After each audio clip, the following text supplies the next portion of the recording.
Good morning, Britannia, and hello to the rest of the world. Welcome to Tousi TV and this morning's brief, where we bring you guys the news headlines and top stories that you might have missed over the last few hours. Let's start by talking about the cancelled smugglers. Yes, Keir Starmer, the Prime Minister, had decided to come out to announce that he will be treating the people smugglers who are bringing in illegal migrants the same way he treated the far-right thugs, the rioters and protesters. We're going to explain what that means. The end of the France deal. So, of course, we have this migration deal with the French government that has not really worked out quite well. And the government have now announced that we might be cancelling that. And Javier Milei in Argentina is once again proving that his libertarian approach to government and the economy is working. We're going to explain how his performance has become a huge success, and the new migrant housing in the United States means schools will be turning into migrant accommodation for the illegals. Now, let's start by talking about the people smugglers. They're primarily in France, and of course some of them have networks in the country. Keir Starmer has come out to vow that he will be treating them the same way he treated the right-wing rioters and protesters.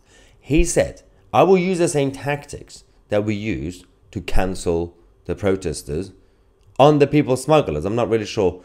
Does that mean that people smugglers will not be able to post on social media anymore? Are they going to be culturally cancelled and embarrassed? The Prime Minister said, we sat around the table with law enforcement and the police to make sure that we've got the desired outcome and made sure we could deliver. In that case, swift justice. I'm absolutely determined to take the same approach here. Active government and operational summit, making sure that we are going to retake control of our borders, take these gangs down. A lot of strong words from the Prime Minister. Let's see what he will do.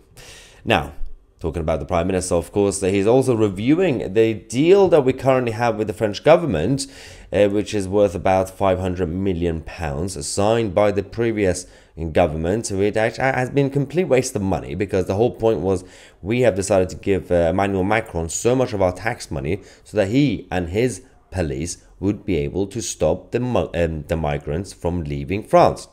That hasn't gone too well, but this government will be reviewing that. We've unfortunately had already 1,500 people, over 1,500 people crossing the channel over this weekend, over the last couple of days. And again, all these issues are going to be escalating unless we say enough is enough as a country, not just as a government. The new French detention center that was also supposed to be built is still not under construction. Again, this was all signed by the previous government. Now, moving from this continent to South America and Argentina specifically, Javier Milei, the libertarian leader of Argentina, is winning once again. Argentina's stock market has surged more than 44% this year in 2024, making it the top performing market in the whole world.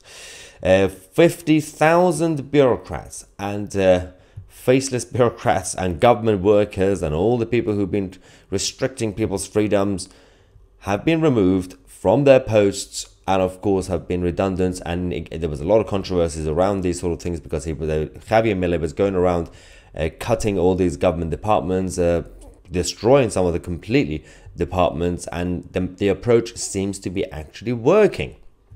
Now, of course, they are going to be getting 6%, at least 6% GDP growth when it comes to the economy in 2025. And Javier Milei going with the old school approach to the economics seems to be actually the right approach. Now, going to North America, in the United States, new migrant housing, guess where? Schools. Yes, a school in Denver is going to be turning into migrant housing, despite a lot of backlash from the local residents, because they don't have enough spaces anymore in terms of public resources to be able to house illegal aliens. Colorado will continue to battle with Venezuelan gangs, despite the fact that a lot of people have been already criticizing their central government, saying you have to do something about the borders around those areas, because we know that it's not really just about the people smugglers, but those who have existing networks in Colorado, bringing in more gangs from Venezuela to join to be able to strengthen their business networks.